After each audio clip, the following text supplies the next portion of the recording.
Hey, we have returned. This is the IRS Radio Hour on AM 560. The Answer. We're here with Deborah Schreiner, Jim Leahy. We're having lots of fun. We want you to have fun with us. So every Sunday. Join us. Come join us. That's right. So every Sunday at 5 o'clock, you stop what you're doing and put on the radio. You should have the radio on anyway. And then listen to the show and have fun with us. And now you can have fun with us at 10 o'clock on Saturday nights also. And Friday afternoon at 1:30. It's like Saturday That's Night right. Fever. I could be with you all week long having fun with you. Okay. Remember now, this Saturday, coming up Saturday, we're going to have Roy Spencer from Permaseal. He's got a lot of great things. You got to listen to the show because the guy really has a lot. Let me just to talk give a about. teaser. What a great guy! 40 years. Let me just give a teaser. Go ahead. The Basement Defender. The Basement Defender. The Basement Defender. You need to know about this. The Basement. Do you have a basement? Do you need it defended? The answer is yes. Listen next week. I was telling them for being a realtor standpoint, too. Oh, it's great to have some guys like Permaseal come in and make sure to market marketability. I don't want to ruin the show, so you got to listen. But he's got a great story, too, about because he's been doing this for 40 years. And so you got to hear that story. But that's next week. This week, we're going to do the blog segment. It's the blog segment. The blog. The blog. It is the blog segment where I talk about what's going on in my office. Okay? And this the holiday party? Oh, we did have a holiday party. I call it a Christmas party, although it is the holiday because it's also the New Year, and we're having it's this around the holidays. It's always hard to. Not a lot happens in my office I'm going to Arizona this year, so nothing's going to happen for me around the office. But anyway, I wanted to talk about a certain.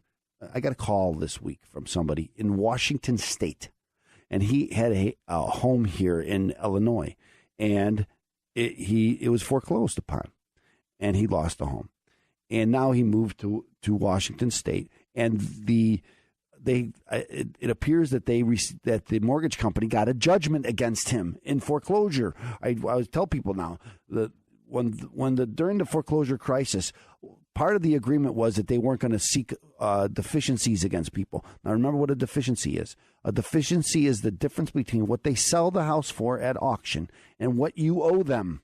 Okay, that's the deficiency. And here in Illinois, we're known as a recourse state. And what that means is if they can take recourse against you, so the mortgage company doesn't take the loss. Okay, they don't have to take the loss. They can come after you. You take the loss. Okay, so if they sold your house for $150,000 and you owed them $225,000, well, I still owe them $75,000. I don't have the house anymore, and I still owe them $75,000. And they can come after me. They get a judgment, and they can collect like they do all judgments. How can they collect on a judgment? Well, they can garnish my wages. They can freeze my bank account. They can come after my assets. Okay, this is how people go after your. That could be taken more than one way. This is how they collect on a judgment, okay? And so this gentleman who called me from Washington State, what was happening was the mortgage company was trying to get their judgment, move it over into Washington because you can't enforce an Illinois judgment in Washington State. So they were trying to get it instated in Washington State to come after the guy. And the guy said, "Wait a minute." So he calls me. He says, "Wait, I think I got a 1099-C from this company because I lost the house 5 years ago. Then they sent me a 1099-C. Okay, and a 1099-C, just to remind you, is a cancellation of debt, and many people have to pay taxes on that cancellation of debt. It's a tax." It's your tax return. You have to account for that on your tax return. And this can cause a lot of problems if you do not.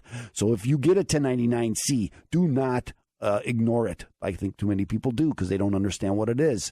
Okay, so anyway, so he got a 1099-C. And he called me and said, "Well, wait a minute. How can they get this judgment here in Washington State when, in fact, they've already canceled that debt, so they can't come after me anymore. Isn't that right?" And I had to say, now this is a typical answer when you're asking legal questions, especially if you're asking for a general question around the country, because every place is different. So a lot of the answer often to legal questions is it depends. right? It's not yes or no. It depends. So some judges, some bankruptcy judges have said no, that you've canceled the debt. A 1099-C is a cancellation of debt, means that the company has written it off and they can't come after you for it anymore. And so that is the minority view, which means that most courts don't believe that. Most courts, they look to the IRS, and the IRS has put out some informational letters about this very issue, because creditors have said, hey, wait a minute, IRS, you're asking me to do this 1099-C, you're requiring me to do it, but I'm afraid if I send a 1099-C, then the people will say it's canceled and I can't collect on it anymore. And the IRS has written about their opinion, and they say, no, that's not what this is. This is a accounting function. You don't have to. It doesn't mean you can't go after people. It's just an accounting function. Listen, it's getting real complicated, and this is what's great about it. It gets complicated. Is there a number I can give you a call at? Yes, it's 312-664-6649. Again, it's 312-664-6649. And here's what I was talking about people calling, and sometimes they want you to just back up what they already think is the answer. And so when I tell this gentleman, no, it's not necessarily, well, it's not here in Washington State. Well, if you know the answer, why are you calling me, right? Why I'm trying to give you an honest answer. And I will always give you an honest answer. Okay, I'll try to figure out what the answer is if I don't know the answer. But here I have already done this research, and I know what the answer is. Even here in Illinois, it depends on where you are. It depends on what court you go into. Some courts will say that it's been discharged and they can't come after you, but other courts say no, it's just an accounting thing and they still can come after you. So it doesn't. And anyway, that doesn't stop them from even bringing an action. You could be a defense. You can say, well, look, you've written this off. It's already gone. You can't come after me. But whether the judge agrees with that or not is another matter. And so this is important because now here's a gentleman. I asked him, what your income is now. He said, well, I'm making about $120,000. He's a single guy making about $120,000 a year. Well, bankruptcy is not really an option for him. They had an $80,000 judgment against him. Okay, so now what are you going to do? Well, there's a judgment against you. You're going to pay it. Yeah. That's what's going to happen. That's your option. Now, you could have this. It could be a defense that says, no, they sent me a 1099-C and they don't know. And maybe he'll get a judge that agrees with him. I don't know. I couldn't give him the positive that, oh, yeah, this is a 100%. They can't come after you. 100%, they can't. What my opinion is that the mortgage company knows about this rule, and they probably did their research before they paid the money to have it come to move it over to Washington State. So I would think that they know the answer to that. But they make mistakes too, so maybe they don't. But again, that's why the answer is it depends. And so usually what I tell people is if you're going to do something about a foreclosed home, do it before the sale.